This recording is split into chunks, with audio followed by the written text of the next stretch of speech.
Hello. Hello. हाँ बोली बोली। प्रणाम। प्रणाम हाँ, गुरुजी। आपका कोटि कोटि प्रणाम प्रणाम। स्वीकार है, आपको भी प्रणाम। बोली बोली।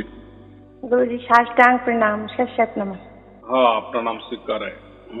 बोली बोली। गुरुजी मैं आपसे 14 जनवरी 2021 से जुड़ी थी। हाँ हाँ हाँ। तो मैं आपको फोन एक बार थोड़ा सा मिलाया था, फिर मैंने रख दिया डर के मारे।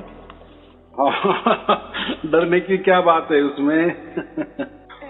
इसलिए रख दिया था गुरुजी, यहाँ पे जहाँ से मैं जुड़ी हुई थी पहले, हिसार से पहले मैं यहाँ भक्ति करती थी, कृष्ण की करी, राम की करी भक्ति। उसके बाद लोग बार मेरे को यहाँ पे हिसार ले गए थे, आपको बताएं गुरुजी।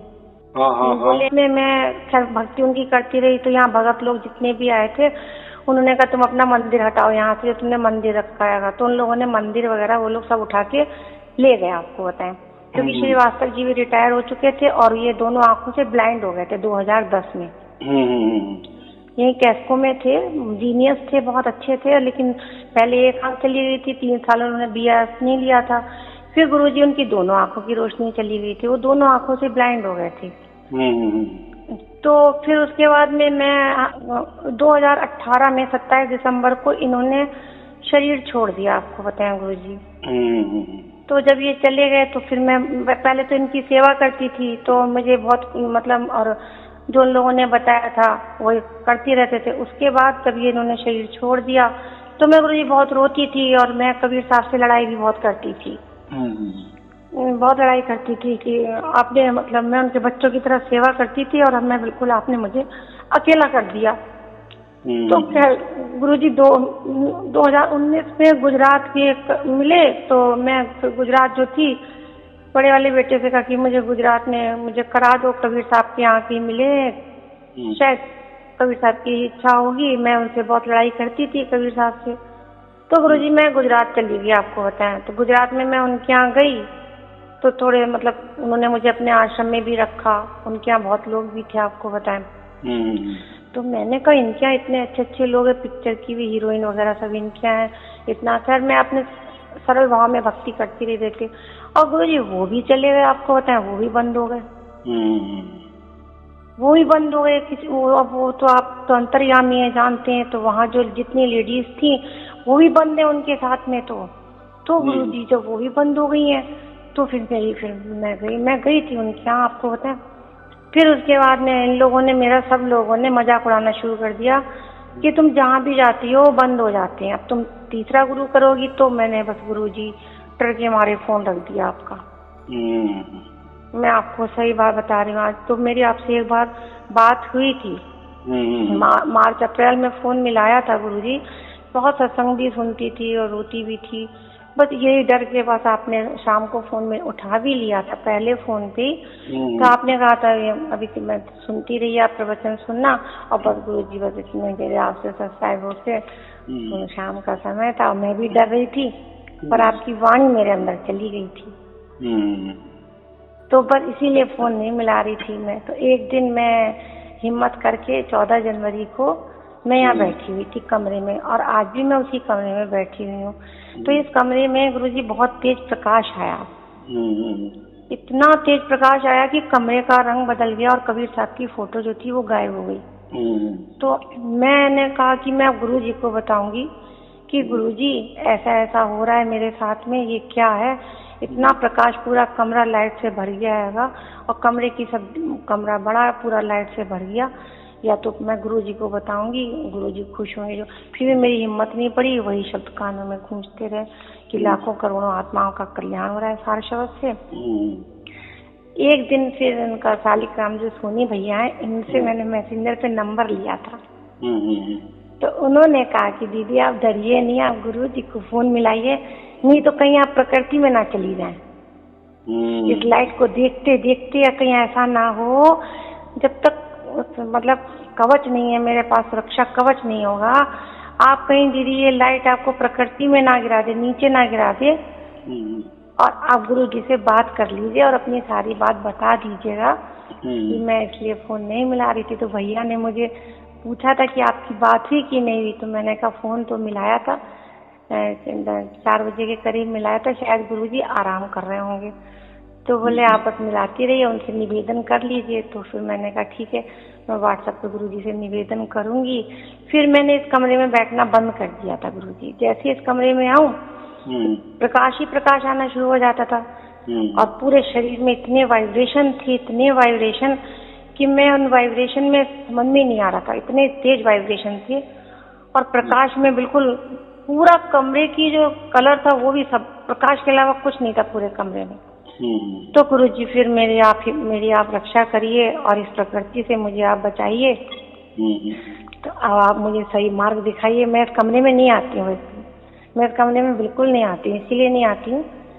और इसी कमरे में आज आपसे बैठ के बात कर रही हूँ क्योंकि इसी कमरे में प्रकाश आता है बहुत तेज। और आज इसी कमरे में आपसे बात कर रही हूँ कि आप मेरी रक्षा की अपनी शरण में ले लीजिए गुरुजी, और मुझे इस प्रकृति रूपी जो प्रकाश है इससे आप मेरी रक्षा करिए। कम से कम मेरे वीडियो सुनने से आपको ये तो पता चला कि ऐसा कुछ भी जो भी होता है उसको हम एक्सीडेंट कहे, कोई हादसा कहे, कोई अचरज कहे, कोई अनुभूति कहे, कोई अनुभव कहे। ये जो होते हैं ना अनुभव, अनुभूति, कोई अचरज, कोई जादू सा, तो ये थोड़ी देर के लिए होते हैं। और जो भी थोड़ी देर के लिए होते हैं और मिट जाते हैं, माने वो प्रकृति की है। हमको प्रकृति भी समझती नहीं, हमको काल भी समझता नहीं, हमको परमात्मा भी नहीं समझता। तो परमात्मा जो होता है ना उसका कोई ये ऐसा जादूगिरी नहीं होती, जैसा कोई प्रकाश दिखना, कोई आकार दिखना, कोई बड़ी सी धुन आना, या जिससे हमें हमारी सुरती को, हमारे आत्मा को या हमारे मन समझो थोड़ी देर के लिए, सुरती आत्मा ये तो बहुत बड़ी बड़ी बातें हो गई, लेकिन जिससे हमें डर लगता है तो वो कभी परमात्मा नहीं हो सकता। बराबर। बाकी लोग तो परमात्मा के नाम पे बहुत कुछ बोलते हैं। परमात्मा डराता है, परमात्मा धमकाता है, परमात्मा आपको ऐसा कर देगा, परमात्मा आपको वैसा कर देगा। परमात्मा का ये कोई खेला नहीं होता, ऐसा खेला जो डराने धमकाने वाला खेला। देखो अभी आजकल जितने भी गुरु है ना, तो वो तो परमात्मा की बातें करते हैं, लेकिन उनकी लिस्ट देखो, बंधने देखो। जो भी गुरु बंधने लगाता है ना, कोई साधना बताता है ना, कोई ध्यान बताता है ना, कोई मंत्र तंत्र बताता है ना, तो वो परमात्मा की बात नहीं करता, वो प्रकृति की ही बात करता है। ज्यादा से ज्यादा काल भगवान की बात करता होगा, लेकिन परमात्मा की बात नहीं होती। जहां परमात्मा होता है ना वहां कुछ नियम नहीं होते। नियम होते हैं ये सिर्फ प्रकृति के लिए होते, काल के अधीन। काल का माने समय, काल माने हम क्या कहते, समय बदलने वाला।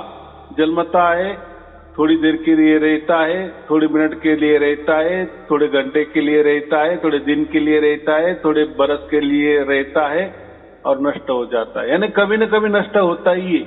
जो प्रकट होता है वो नष्ट होता ही है, तो वो कभी परमात्मा नहीं हो सकता।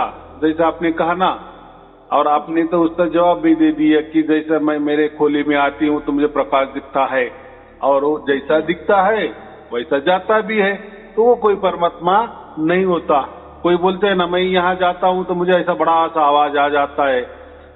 जाते हो, आवाज आता है, बाद में बंद हो जाता है, माने वो कोई परमात्मा नहीं। परमात्मा ये जो होता है ना वो निरंतर अखंड होता है, बराबर परिपूर्ण होता है, संपूर्ण होता है।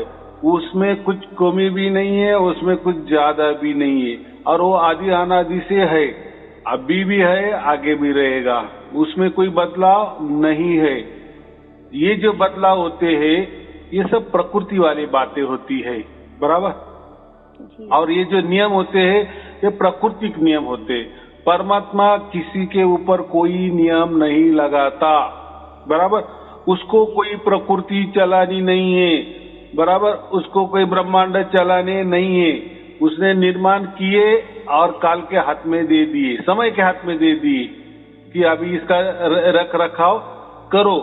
जैसा कोई बिल्डर बिल्डिंग बांधता है, बराबर, उसमें कोई जो चॉप होते हैं, फ्लैट होते हैं, वो बेच देता है, बस उसका काम हो गया, बराबर कि नहीं? जी हाँ, जी हाँ। तो ऐसा ही परमात्मा ने ये सब सृष्टि निर्माण की है, समझो, ये पूरे ब्रह्मांड निर्माण किए है और बना दिए और छोड़ दिए, किसी के हाथ में सौंप दिए अपनी सत्ता। जी हाँ। क्योंकि उसको सत्य का कोई लालच नहीं ना, उसको कोई मान बड़ा ही नहीं करनी, उसको कोई बड़ा नहीं होना है, वो तो स्वयं ही बड़ा ही है ना, वो स्वयं ही मालिक ही है ना। तो उसके लिए क्या चाहिए? वो थोड़ी मान बड़ा ही चाहिए कि चलो मैं ये प्रकृति भी संभालू, ये ब्रह्मांड भी संभालू, उसको लिए कोई जरूरत नहीं। बस वो बनाता है अपने बच्चों के लिए और छोड़ देता है, और बच्चों को बोलता है अभी खेलो, अच्छा खेलेंगे अच्छा बख्शिश मिलेगी, बुरे खेलेंगे आउट हो जाएंगे, बराबर, नापास हो जाएंगे, अपयशी होंगे, दुख आपको ही होगा, बराबर, यही होता है ना। लेकिन उस यश में या अपयश में परमात्मा का कोई लेना देना नहीं होता, बराबर। और ये जो खेले होते हैं ना, इसके लिए ही नियम होते हैं।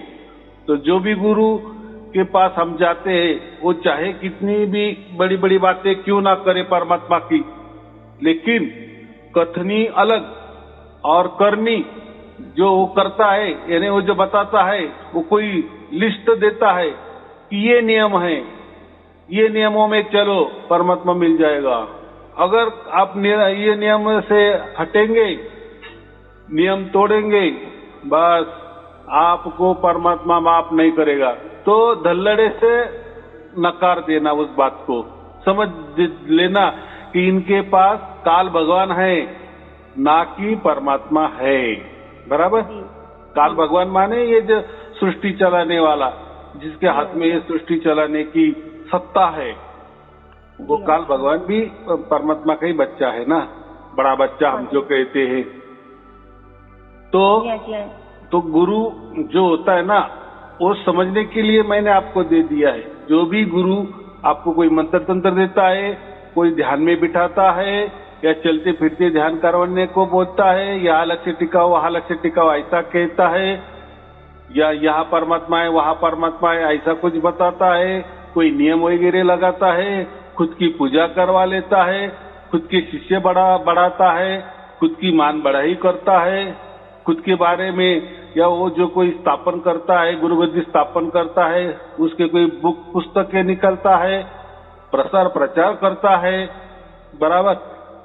तो इससे समझ जाना कि ये बस एक काल ही है, काल भगवान का ही पुजारी है, और ये लोग शिष्य ही बनाने वाला है, बराबर। इसके पास कोई परमात्मा नहीं है, समझ लेना।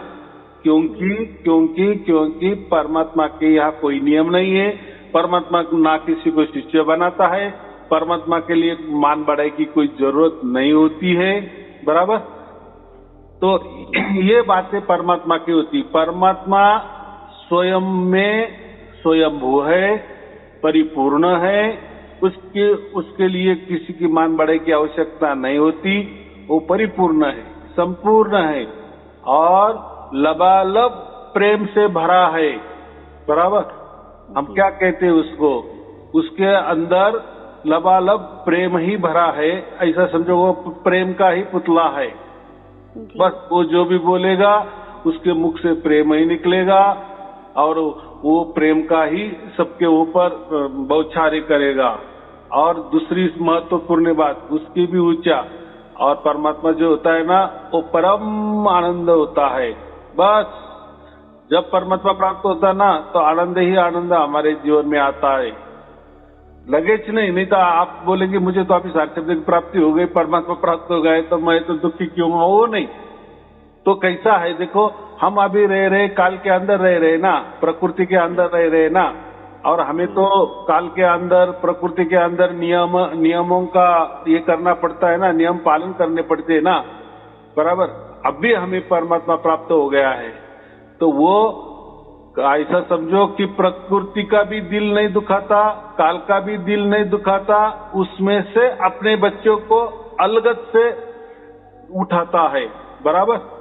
यानी जब तक बच्चा प्रकृति में रहना चाहता है या उसके प्रारब्ध की वजह से या काल में जब तक उसका जो कोई समय होगा, जो समय तय होता है ना उसका, जी हाँ, जी हाँ। तो उसमें और उसको तो रहना ही पड़ेगा, प्रारब्ध तो भोगना ही है। लेकिन जो प्रारब्ध भोगेगा तो उसमें नजर जो होगी परमात्मा की होती है। फिर जो भी उसको दुख आता है तो वो दुख हल्का होता है, बराबर। ऐसा नहीं कि बस परमात्मा में मुझे प्राप्त हो गया, सार शब्द प्राप्त हो गया, बाकी सब दुख गए, ऐसा नहीं। क्योंकि ये जो दुख आने वाले है, सुख आने वाले, ये जो चक्र है ना, ये प्रारब्ध से की वजह से आते हैं। प्रारब्ध माने क्या, हमने किए हैं ना करतूते। जैसे हमने समझो पहले कभी पैसे डाले होंगे बैंक में, जमा करते होंगे महीने में, 6 महीने में, बरस में, बराबर। फिर एक कट्टा निकलने को जाते हैं, तो ये जो एक कट्टा आप बैंक ने आपको दे दिए, तो बैंक ने कोई मेहरबानी नहीं की, क्योंकि आपने ही जमा किए थे ना, पहले थोड़े थोड़े करके जमा किए थे, वही आपको मिल गए। तो बात ऐसी है। और समझो कोई बैंक आपको कर्जा वसूलने के आई, तो आपने ही कर्जा निकाला होगा ना। जी हाँ, जी हाँ। हाँ, तो ये आपकी ही करतूत है। तो उसमें मैं वही बोल रहा हूँ, प्रकृति में रहना है तो हम प्रकृति का जो भी भुगतान है वो तो हमें चुकाना पड़ेगा। फिर सुख का भुगतान हो सकता है दुख का भुगतान हो सकता है, जो भी जैसा भी हो। लेकिन हमें अभी परमात्मा प्राप्त हुआ तो उससे इतना ही हमें आधार मिल जाता है कि परमात्मा की नजर निगरानी में हमारा जो प्रारब्ध कटता है और वो बहुत खुशहाली से गुजरता है। माने दुख आते नहीं, ऐसा नहीं है, वो तो उसकी तय सीमाएं में जो भी जैसा भी प्रारब्ध है उसके हिसाब से वो आने वाले ही, लेकिन आएंगे, लेकिन हल्के होते जाएंगे, बराबर। हमें समझेगा भी नहीं, ऐसा समझो, बराबर। लेकिन इसके पहले परमात्मा नहीं था तो फिर हमें जो भी दुख आते थे तो तकलीफ देह होते थे, बराबर। ऐसा लगता था कि मानो कि बस अभी मैं मर ही जाऊं, लेकिन अभी वो बात नहीं। सही बात है। नहीं गुरु जी, ये तो सही है। आपको बताऊं, जब से मैंने आपका, तो भले ये श्रीवास्तव जी नहीं है, शरीर छोड़ दिया है, जो पहले मैं रोती थी, लेकिन जब से आपका सत्संग मेरे को सुना है 14 जनवरी 2021 से, गुरु जी मैं आनंद में आ गई। मैं आपको बताऊं, ये हद से मैं दूर हो गई। मैं आपको तो इतना सुकून, जब भी कोई कुछ कहते रहते हैं कि तुम गुरु लोगों से दूर हो गई, मैंने कहा मैं सबकी कोई फर्क ही नहीं पड़ता है गुरु जी अब, क्योंकि मैं आपने कहा था कि 2 सुन लिया करो। बीच में मैं डिस्टर्ब हो गई थी तो 10-15 मेरे छूटे हैं 1 साल 2 महीने में। मैंने कभी कभी 2 भी सुन लिए, 10-15 शायद छूट गए, आने जाने में मेरे छूट गए, लेकिन अंदर से बहुत तकलीफ हुई थी मुझे भी। फिर मैंने 2 करके उनको कवर करने की कोशिश करी भी थी। गुरुवाणी भी आपकी सुनती थी गुरु जी, और मैं जो अच्छे कोटेशन उसमें जो एक लाइन के थे वो मैं लिखती भी थी, और शालिग्राम भैया की भी जो रचनाओं में जो लाइन अच्छी होती थी वो मैं डायरी में लिखती थी, क्योंकि बार बार कहाँ खोलें उसको, डायरी में पढ़ लेंगे। तो गुरुजी, मैं आपकी जब सत्संग ये जो सुनी आपकी गुरुवाणी, मुझे इतनी अच्छी लगी, मेरा इसने जीवन ही बदल दिया। और 2 बार आपने मुझे आशीर्वाद दिया है। मैं आपको शुक्रिया व्हाट्सएप पे भेजा था, लेकिन वाणी से नहीं बोल पाई थी। तो आज मैं गुरुजी आपको कैसे शुक्रिया अदा करूं कि जब ये पोता बीमार पड़ा था तो मैंने आपको नोएडा जा रही थी, तो आपको मैंने कार के अंदर ही लिख करके भेज दिया था कि गुरुजी आशीर्वाद दे दीजिए, पोते की तबीयत बहुत खराब है। और आपने दोनों टाइम में, कोरोना काल में भतीजे को बचाया था, बदायूं में भैया मेरे डॉक्टर थे, और जो यहाँ बच्चे बाहर जॉब करते हैं, दिल्ली में, एक नोएडा में। तो पोते के लिए गुरुजी आपने बचाया था, 2 साल का पोता था, और गुरुजी आपने जो आशीर्वाद जब दिया उसके लिए, तो मैंने फोन में ही गाड़ी में मैंने भैया को बोल दिया था कि देखना अब बच्चे का कुछ भी नहीं हो सकता, कुछ नहीं हो सकता। और तुरंत आपका वही वाला आशीर्वाद वाला व्हाट्सएप वो मैंने बेटे को भेजा था नोएडा कि अब तुम लोग परेशान ना होना, इतना बड़ा आशीर्वाद मिल गया है कि बच्चा, मैं पहुंच रही हूँ, जब तक 8-9 बजे तक पहुंच जाऊंगी नोएडा, लेकिन बच्चा बिल्कुल ठीक हो जाएगा। इतना बड़ा आशीर्वाद मिल गया। और गुरुजी आपके आशीर्वाद से जब मैं पहुंची हूँ उसके बाद बच्चा तुरंत सही होना शुरू हो गया था। वही आशीर्वाद उसके माथे पे, वो जो आपके हाथ थे जो आपने भेजे थे, वही उसके सर पे, मस्तक पे रख दिए थे, और गुरुजी पोता बिल्कुल ठीक हो गया। तो ये आपका आशीर्वाद मुझे 2 बार मिल चुका था, लेकिन मैं शुक्रिया अदा नहीं कर पाई थी। वही डर के कारण कि मेरे गुरुजी को देखो कुछ ना हो जाए। आपने 2-3 बार डर के मारे किया है मुझसे बोलने के लिए। देखो आप कोई गुरु को नहीं बोल रही हो, बराबर। आप तो दीदी गुरुजी हैं, आप यानी तो दीदी ऐसा, गुरुजी हैं। हाँ जो भी हो, देखो मेरे कोई तो गुरु गद्दी नहीं है, बराबर। मैं तो कोई किसी को शिष्य नहीं बनाता, बराबर। हम जो भी जुड़ रहे हैं ना, हम या तुम कोई भी हो, जितने भी अभी लाखों करोड़ों लोग जुड़ रहे हैं, वो डायरेक्ट परमात्मा से जुड़ रहे हैं। इसमें कोई बिचौला नहीं है ना। मैं तो भेदी गुरु हूँ, समझो। मैं तो सिर्फ आपको रास्ता दिखा। नहीं गुरुजी, आप बहुत ऊंची चीज है, हम सुनते हैं। आपका ही असली राज्याभिषेक तो परमात्मा ने आप ही का किया है गुरुजी। आप ही राम जी है गुरुजी। हाँ ठीक है, आपका भाव आपका ही राज्याभिषेक नहीं गुरुजी। मैं आपको सही बता, मैं आपके लिए जैसे खाली बैठे ना, मैं आपके लिए बातें करती रहती हूँ कि गुरुजी परमात्मा ने आपका ही राज्याभिषेक किया है, आप ही राम जी हैं। लेकिन आप अपने आप को नहीं कहते, ये बहुत बड़ा क्या कहें, आप राम, असली राम जी तो आप ही हैं धरा पे। आपका ही राज्याभिषेक किया है परमात्मा ने। ऐसी बात है। हाँ नहीं गुरुजी, हम लोग वो भगत हैं, हम सब भक्तों को आपने निकाला है दलदल से।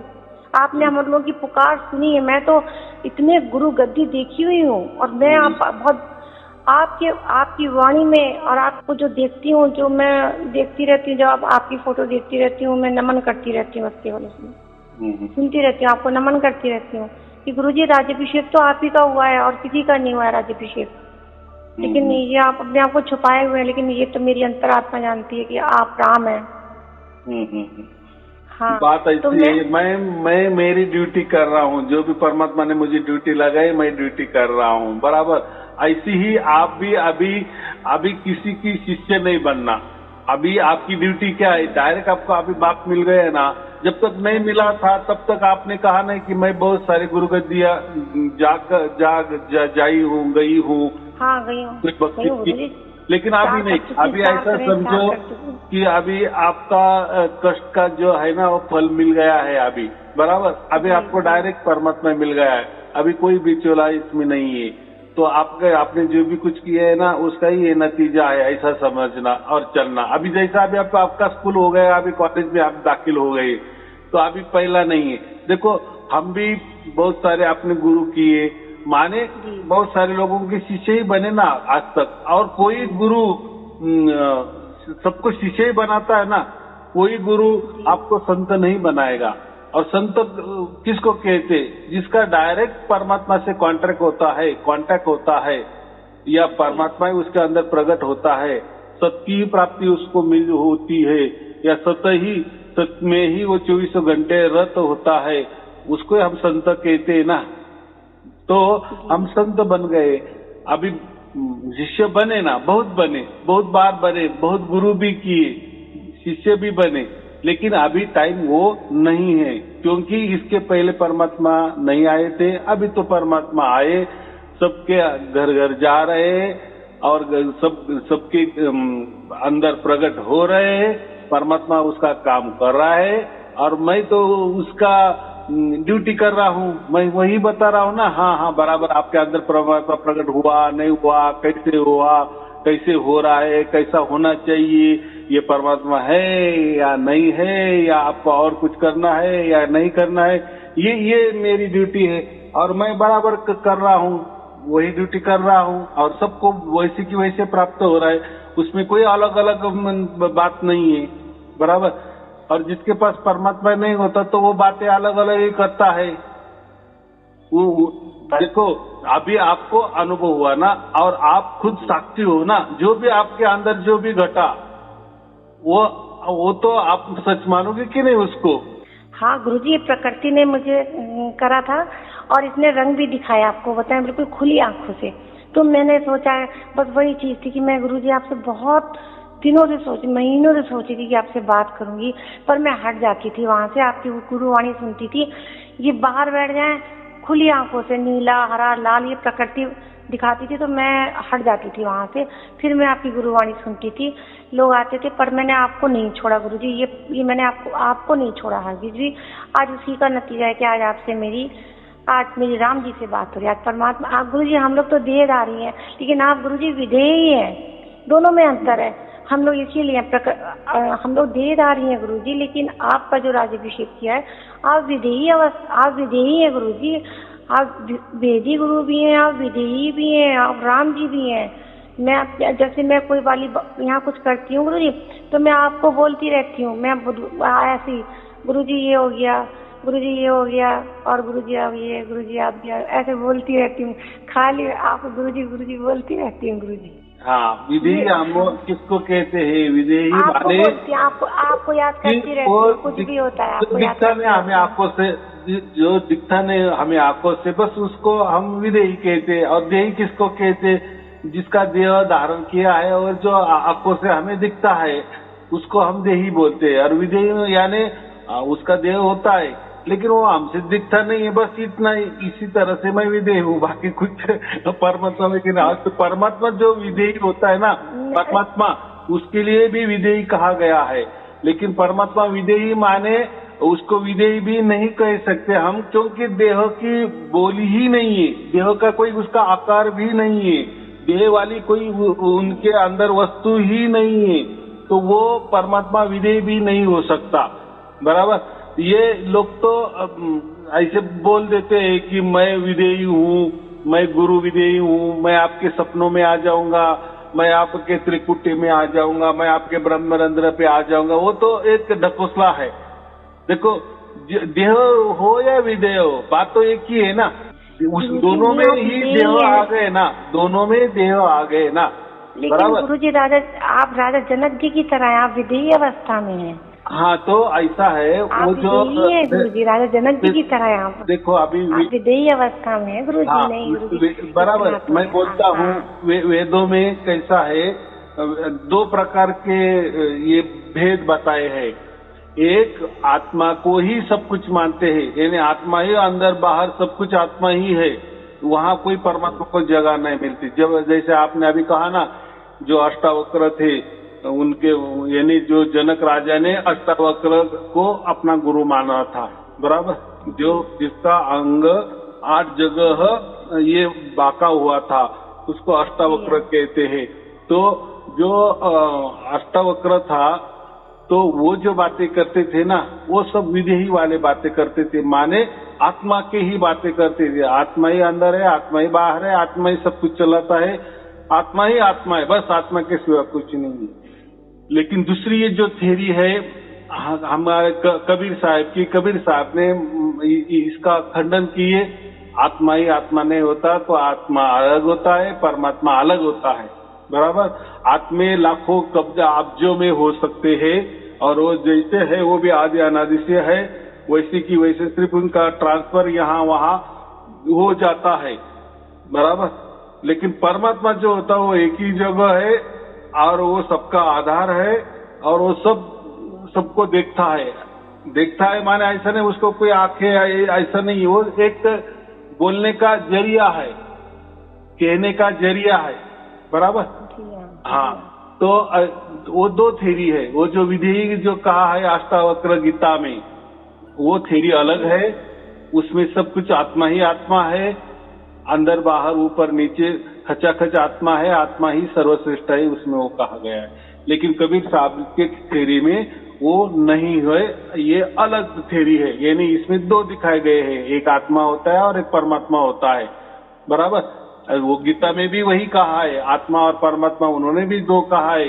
उन्होंने श्री कृष्ण ने कहा मेरा परम धाम माने क्या आया, वो अलग, यानी वो अलग और उसका परम धाम अलग, ऐसा हो गया कि नहीं? अर्जुन को बताए ना। हाँ, तो आत्मा में वो बात नहीं होती, मैं भी वहां हूँ या भी मैं ही हूँ बस, और तू भी मैं हूँ और मैं भी तू है, ये हो गया आत्मा वाली बातें। देखो, ये तत्व ज्ञान जो होता है ना, वो बहुत प्रकार का अलग अलग ढंग का होता है, वो जो समझता है उसको ही समझता है। बराबर। हाँ, जैसे मैं कहता हूँ ना 3 और 2 5 ही होते, तो कोई बोलता है नहीं 2 और 3 5 होते, कहने का मतलब एक ही है, वो भी परमात्मा मानता है, 5 मानता है, लेकिन वो बोलता है कि नहीं 3 और 2 ही 5 होता है। लेकिन दूसरा क्या बोलता है, नहीं नहीं 2 और 3 5 होते हैं। उसे का भी कहना अलग है, लेकिन वो उसके इस पे अड़िंग होता है कि नहीं मैं जो बोलता है यही सच है, बराबर। वैसे ये जो उपनिषद है उसमें भी ये सब कुछ परमात्मा के बारे में बताया गया है। पर कैसे कैसे कोई मतलब बस एको हम द्वितीय दूजा नहीं, यानी मैं ही एक ही हूँ और दूसरा कोई नहीं है, ये हो गया। यानी आत्मा ही एक है और आत्मा ही सब कुछ है, ये हो गया, बराबर। और जब प्रकृति निर्माण हो गई तो एक को हम बहुश्यामी, मैं एक हूँ और अनेक हो जाऊं, ये हो गया सब कुछ। अनेक माने ब्रह्मांड निर्माण हो गया, बराबर। तो ये जो थ्योरी है बहुत अलग अलग है और वो ज्यादा उसमें मैं अगर बोलने लगा तो बहुत बारीक बारीक ज्ञान हो जाएगा और उसकी कोई इतनी जरूरत भी नहीं है, बराबर। वो एक क्या बोलते हैं तत्व ज्ञान होता है, किसी को उसकी भी थोड़ी सी चस्का रहता है, किसी को उसकी भी ये रहता है कि हम क्या बोलते हैं कि उसी में ज्यादा वो पंडिताई में ज्यादा लोगों को रस रहता है। परमात्मा वो बोलते हैं जो भी बोलना है ना बस पंडिताई में बोलो, वही हमें अच्छा लगता है, यानी तत्व ज्ञान, वही बातें उनको अच्छे लगते हैं और वो बातें को ही परमात्मा समझते हैं। बोले ज्ञान हो गया ना, हमें सब कुछ जानकारी मिल गई ना, सब माहिती मिल गई ना, बस हमें परमात्मा मिल गया, मिलने जैसा ही है, बराबर। लेकिन वो माहिती ही होती है, ज्ञान ही होता है, जानकारी ही होती है, मालूमात ही होती है। वो क्या है, उससे क्या हो, उससे सिर्फ मार्गदर्शन हो जाता है ना, लेकिन प्रैक्टिकली अलग ही होता है ना।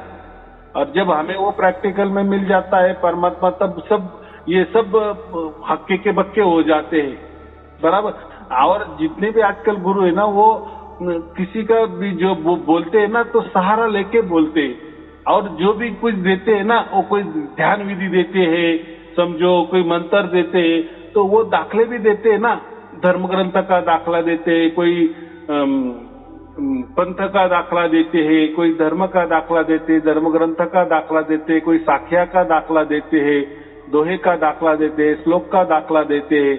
माने उनका कुछ नहीं होता, वो जो यहाँ वहां से माहिती उठाते हैं और उसका ही बोलते हैं कि देखो मैं जो बोल रहा हूँ ना, देखो यहाँ लिखा है, बराबर।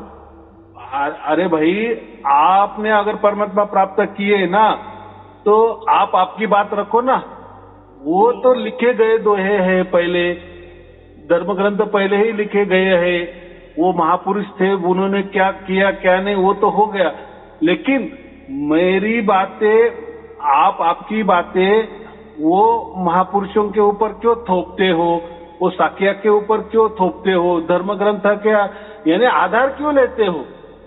अगर परमात्मा तो सत्य है ना, और सत्य तो अनेक तो नहीं हो सकता ना, सत्य तो एक ही है ना। तो आप आपकी बातें रखो, लेकिन कोई गुरु ऐसा नहीं करता, उल्टा वो सब बताता है कि मैं जो भी बोल रहा हूँ यहाँ से बोल रहा हूँ, वहां से बोल रहा हूँ। जो अगर किसी धर्म ग्रंथ का आधार लेता है, पढ़ने का आधार पर बोलता है, तो उसको कितना ज्ञान है ये समझ में आ जाता है ना। एक परमात्मा के लिए तू क्यों आधार लेता है भाई, कि दोहे का आधार, साख्या का आधार, धर्म ग्रंथ का आधार, माने उसको कोई बुद्धि नहीं है, ये समझ में आ जाता है ना, बराबर की नहीं। गीता का ले लेते हैं गुरु जी, ये लोग गीता का बहुत उठाते हैं कि श्री कृष्ण ने अर्जुन से कहा है कि तुम किसी तत्वदर्शी की शरण में चले जाना, उसको साष्टांग प्रणाम करने से तुम्हारा कल्याण हो जाएगा। ये लाइन ये लोग बहुत उठाते हैं गीता का। देखो बात ऐसी है, एकदम बात बराबर है। श्री कृष्ण जी ने अर्जुन को सब कुछ भी बताया, उसके ऊपर चला भी, लेकिन बाद में क्या है ना, श्री कृष्ण ने जो भी बोला, कि आपके गुरुजी मैंने लिखे 2-3, आपने कहा था उसमें कहा है कि अगर कृष्ण पारस थे तो फिर ये पांचों के पांचों पांडव क्यों गल गए हिमालय में जाकर के।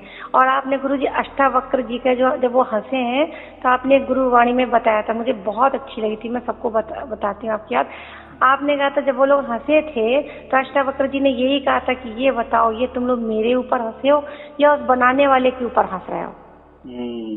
ये आपकी गुरुवाणी में था गुरुजी, मुझे बहुत अच्छी लगा था तो बात जिसने ऐसी बनाया है, उसके ऊपर हंस रहे हो या मतलब किसके ऊपर हंस रहे हो? बहुत अच्छा हाँ, लगा उस शरीर के ऊपर हंस रहे हो या मेरे ऊपर? मैं तो जो बोल रहा हूँ हाँ तो मैं अंदर हूँ, मैं तो आत्मा हूँ ना। हाँ, और जो जी, बहुत आप जो अच्छा। देख रहे हो, मेरे शरीर देख रहे हो जो टेढ़ा मेढ़ा है, इसलिए आप हंस जी रहे हो। तो किस पर हंस रहे हो? वो पूछा था। वो जाने दो, बहुत बारीक बारीक बातें हैं। हाँ, वो बहुत कैसा है, अच्छा। ज्यादा कठिनाई में मैंने अगर बोलने लगा ना तो किसी को कुछ समझ में नहीं आएगा। वो हाँ, समझ में आएगा, लेकिन जिसका बहुत सारा अभ्यास हुआ है ना, पंडिताई हुई है ना, उसको ही समझ में आएगा, आ जाएगा। और क्या करना है उससे? देखो, जब आपके अंदर परमात्मा प्रकट हो गए ना, तब आपको पता चला कि अरे यहाँ तो कोई मंत्र काम नहीं आया, कोई साधना काम नहीं आई, कोई ध्यान काम नहीं आया, कोई गुरु भक्ति काम नहीं आई, कोई गुरु काम नहीं आया, कोई धर्म काम नहीं आया, कोई पंथ काम नहीं आया। बराबर, जो भी वहां हो गया वो उसी के द्वारा हो गया, यानी परमात्मा के ही द्वारा हो गया। बराबर, परमात्मा की ही मर्जी से हो गया, तो हो गया ना। ये सब बाजू हट गए ना। लेकिन जब तक ये राज हमें मालूम नहीं था, ये भेद हमें मालूम नहीं था, तब तक के लिए इनका कहना ठीक है। बराबर। और देखो, इनको कोई परमात्मा की पड़ी नहीं है। अभी परमात्मा सबके अंदर प्रकट भी हो रहे हैं, लाखों करोड़ों लोगों के अंदर प्रकट हो रहे हैं, एक जैसे ही हो रहे हैं। देखो, ऑनलाइन में सब एक जैसे ही बोल रहे हैं ना कि हाँ हाँ, और ऐसा ही गुरुजी, ऐसा हुआ। परमात्मा ने ना आपके लिए चुना ना, हम सब भक्तों को बचाने के लिए, प्रकृति से बचाने के लिए। यदि आप नहीं मिलते, अगर आपकी गुरुवाणी हमको सुनने को नहीं मिलती, तब तो गुरुजी मैं तो प्रकृति में ही थी, उसी पांचों रंगों में, इसी प्रकृति में मैं तो खुश थी कि मुझे नीला हरा लाल रंग दिखता रहता है।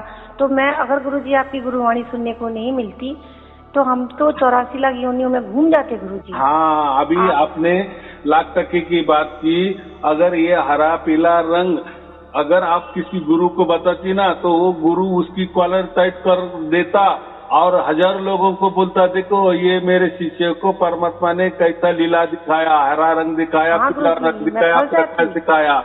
बराबर के हाँ नहीं? गुरुजी, मैं तो फंस जाती गुरुजी। और दिन भर मुझे हाँ बारीक बारीक सितारे भी दिखते रहते थे, बहुत सितारे दिखते हाँ थे, और मैं उनको छू लेती थी हाथ से गुरुजी। अगर आपकी गुरुवाणी नहीं मिलती गुरुजी, तो मैं तो 84 लाख योनि में पक्का घूम जाती गुरुजी। आपको शत प्रणाम, कोटि कोटि प्रणाम कि आपने मुझे, आप अगर नहीं होते तो मैं नहीं निकल पाती। और गुरुजी, आपने मुझे जीना सिखा दिया। श्रीवास्तव जी नहीं है, फिर भी आपकी वाणी से मैं जी आनंद में हूँ गुरुजी। मैं जी रही हूँ, मुझे अब कोई चिंता, कोई फिक्र नहीं। आप कहते हैं कि पहले जानो फिर मानो, वही है मेरे लिए। आपकी गुरुवाणी अमृतवाणी है मेरे लिए, वही संजीवनी बूटी है। आपकी जो मेरी गुरुवाणी आती है, ये मेरे लिए संजीवनी बूटी का काम कर रही है। और जब से मैं आपकी सुन रही हूँ, मुझे इतना बल मिल गया गुरुजी, मैं अपना कार्य भी स्वयं कर रही हूँ, मैं आपको बताऊँ। देखिए, इस 65 साल की उम्र है, लेकिन गुरुजी मुझे कुछ भी नहीं लगता है। मैं सारा काम भी करती हूँ गुरुजी, केवल आपका जब तक सत्संग सुनती हूँ तो मुझे बहुत आत्मबल मिलता है, बहुत ज्यादा, बहुत मिलता है बल गुरुजी मुझे। हर दुनिया में कोई चिंता नहीं है गुरुजी। यही चाहिए, यही मालूमात चाहिए। और गुरुजी, मैं आपसे, जैसे कहते हैं ना लोग बड़बड़ाते रहते हैं, वो मेरी एक आदत पड़ गई है। जैसे कहीं कुछ होता है तो मैं आपको बोलती रहती हूँ। और गुरुजी मैं जैसे कहीं बाजार भी जाऊंगी तो यही कहते हैं, गुरुजी बाजार चल रहे हैं, अभी मेरे साथ चलना। ये मैं बोलती रहती हूँ घर में। हाँ, गुरुजी की जगह परमात्मा, एक ही बात है। चलो, कोई चिंता की बात नहीं। देखो, आपका भाव है, भाव महत्वपूर्ण है। मैं आपको आप बोलती किसी हूँ, के सहारे चल खाना रही भी ना, खाऊंगी देखो तो कहूँगी गुरुजी चलिए खाना खाते हैं। परमात्मा को आपने गुरुजी भी बोल दिए तो कोई और नहीं। परमात्मा के लिए तो आपने राम भी बोल दिए, बराबर कि नहीं? परमात्मा के लिए आपने मेरे साथ राम चल रहे तो भी अच्छी बात है, मेरे साथ कृष्ण चल रहे, मेरे साथ परमात्मा चल रहे, मेरे साथ गुरुजी आप राम जी भी हैं, राज्याभिषेक भी हुआ है। देखिए, आप राजा जनक जी की तरह विधि अवस्था में भी आप ही हैं गुरुजी, भेदी गुरु भी आप ही हैं। और ये जो प्रकृति के रंगों से आपने मुझे बचाया हैगा, आपने बच्चों को आशीर्वाद दे करके उन बच्चों को भी जीवन दान दिया हैगा। तो आज मेरा डर निकल गया। आज मेरा आज मेरा कहते हैं ना, आज मेरा तो नया जन्म आज से शुरू हुआ है। अभी तक तो मैं आपकी गुरुवाणी सुनती थी, लेकिन आज जो परमानंद मुझे मिला है, तो आज मेरा सारा डर निकल गया आपसे बात करके। यही बात है कि किसी को डरना नहीं है। खुद परमात्मा किसी को डरता भी नहीं और डराता भी नहीं है। ये जो लोग नियम लगाते हैं ना, ये जो लोग नियम वगैरह लगाते हैं ना, आप ऐसा करो नहीं तो आपका नाम खंड हो जाएगा, गुरु आपको आप गुरु का प्रकोप हो जाएगा, आपका सब बुरा हो जाएगा, ये सब ढकोसला है। कोई परमात्मा कोई ये नहीं कर, क्योंकि ये खुद गुरु ही परमात्मा होकर बैठे ना। हाँ, ये क्रोध में आ सकते हैं क्योंकि इनके अंदर षड्रिपु ठसाठस भरे है, काम क्रोध लोभ ये गुरु के अंदर ठसाठस भरे है। हाँ, ये क्रोधिष्ट हो सकते हैं, लेकिन ये बोलते हैं कि हम क्रोधिष्ट माने परमात्मा क्रोधिष्ट, ये बहुत बड़ी गाली हो गई। देखो परमात्मा क्यों अपने बच्चों के ऊपर क्रोधिष्ट होगा, बराबर कि नहीं। माँ अपने बच्चों के लिए हमेशा के हम लिए माँ ही रहती है, वो बच्चों के ऊपर प्रेम ही बरसाती है। कितना सहज बात है, बराबर। हाँ, बच्चों की कोई गलती भी हुई तो वो उसकी माफ करती है, क्या उसको कोई दंड देती है, बराबर। अगर कोई छोटा मोटा थोड़ा सा दंड भी दे तो उल्टा दंड भुगतने से ज्यादा 100% दंड उसको हो जाता है मन में, मैंने क्या कर दी। तो ये जो बाकी ये जो गुरु है ना कि ये ऐसा करने से नाम खंड होता है और ये होता है, परमात्मा आपके ऊपर क्रोधिष्ट हो जाएंगे, परमात्मा आपका परिवार का पूरा ये कर देंगे वो कर देंगे, तो कोई परमात्मा किसी परिवार को उजाड़ता नहीं है, किसी व्यक्ति को दुखाता नहीं है। वो उसके पास सिर्फ प्रेम है और आनंद है और शांति है, बस ये तीनों के सिवा कुछ भी नहीं है, कुछ भी नहीं है, कुछ भी नहीं है, बराबर। हाँ, तो वो कुछ डरने की बात नहीं है। तो अभी आपको सब समझ में आ गया और अभी आप ज्यादा कुछ बच्चे कुछ जो सत्संग हो गए वो भी सुन लो, बस अभी आनंद और उत्सव मनाओ, बस परमात्मा आपके साथ है, परमात्मा के अंदर ही आप लीन होते जाते रहो, बराबर। उसको ही सुमिरन कहा गया है। जी हाँ, जी हाँ। एक बहन ने पूछा था सुमिरन का अर्थ, तो आपने बताया उनके लिए सुमिरन का अर्थ क्या है।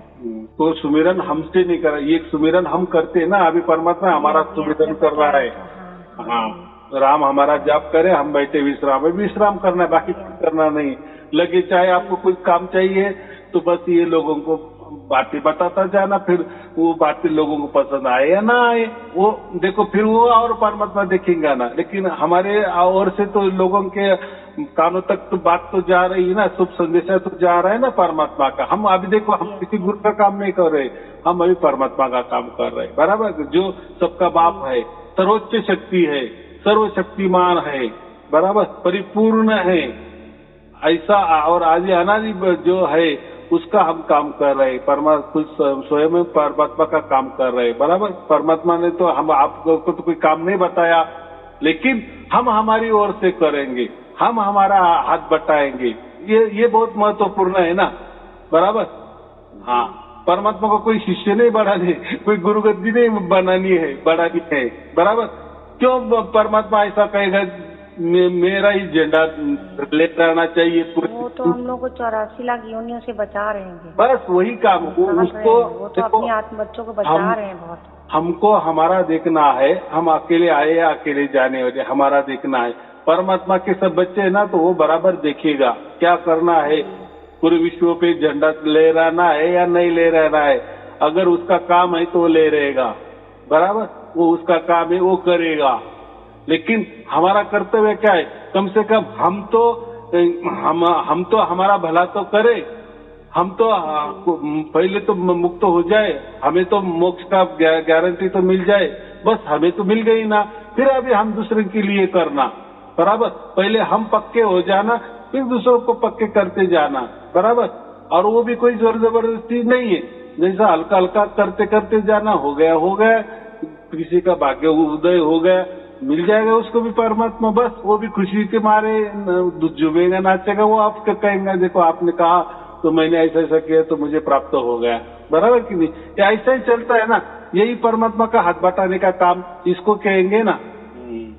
चलो ठीक है, फिर आपको और आपके परिवार के लिए। हाँ गुरुजी, मेरे को ना अपना अकाउंट नंबर प्लीज भेज दीजिए। हाँ, ठीक है, आज भिजवा दीजिए गुरुजी। हाँ, तो हम ठीक। फिर कल उसमें कर ठीक है, देखिए आपको और आपके परिवार के लिए शुभ आशीर्वाद। सत साहेब जी, सत साहेब जी, शुक्रिया सत गुरुजी। साहेब जी। और गुरुजी आपसे हाँ। एक बात छोटी सी बोल दूं। हाँ हाँ। ये है, एक विनती है आपसे। मेरी जो अंतरात्मा में ये जो एक इच्छा अंदर है, एक आपसे इतनी मतलब इंटरनल क्या बताऊं मैं, उसको शब्द को कह तो नहीं सकती, लेकिन फिर भी ये कह रही हूँ, मतलब जो भी, या तो गुरुजी एक बार आप मुझे अपने दर्शन करा दीजिए, या आप इस कुटिया में एक बार आ जाइए। दो कुछ ना कुछ तो गुरुजी रास्ता निकाल लीजिए। देखो आपकी अगर इच्छा है ना तो वो परमात्मा को सौंप दो, बराबर। परमात्मा जैसा चाहेगा वैसा बराबर दिन आएगा और आप बराबर मेरे पास आ जाएगी या मैं आपके पास आ जाए। लेकिन वो जो हमारी इच्छा है वो परमात्मा को बोलना, बराबर। अगर परमात्मा की इच्छा नहीं है मेरा और आपका ये आ जाना यानी मिलना, तो नहीं होगा। तो भी वो परमात्मा की इच्छा समझना, बराबर। तो ऐसी इच्छा करना, उसको निस्वार्थ इच्छा हम कहते हैं। हमारी इच्छा परमात्मा को बोल देना, लेकिन फिर परमात्मा उसके ऊपर अमल करे या ना करे, अभी करे या 1 बरस में करे या 10 बरस में करे या 20 बरस में करे या ना करे, वो उसके ऊपर छोड़ देना, बराबर। ये बहुत बड़ा निस्वार्थ भाव कहते हैं, वही हमारे अंदर आना चाहिए। अभी देखो हमारा अभी टाइम वो नहीं है। अभी हमारे अंदर कोई भी इच्छा नहीं होनी चाहिए, कोई भी वासना नहीं होनी चाहिए। आएगी उठेगी, परमात्मा को सौंप देना। मुझे ऐसा लग रहा है, देखो आपको क्या लग रहा है। अगर आपकी इच्छा हो परमात्मा तो मैं और वो मिल जाएंगे, बराबर। अगर आपकी इच्छा नहीं होगी तो नहीं मिलेंगे, लेकिन मिलेंगे तो भी धन्यवाद और नहीं मिलेंगे तो भी धन्यवाद। कोई जोर जबरदस्ती नहीं है, बराबर। मैं भी जो भी चलता हूँ ना, परमात्मा की इच्छा के अनुसार ही चलता हूँ, इसलिए मैं बोल पाता हूँ इतना। चलो ठीक है, आपको और आपके परिवार के लिए शुभ आशीर्वाद। सत साहिब जी, सत साहिब जी, सत साहिब जी।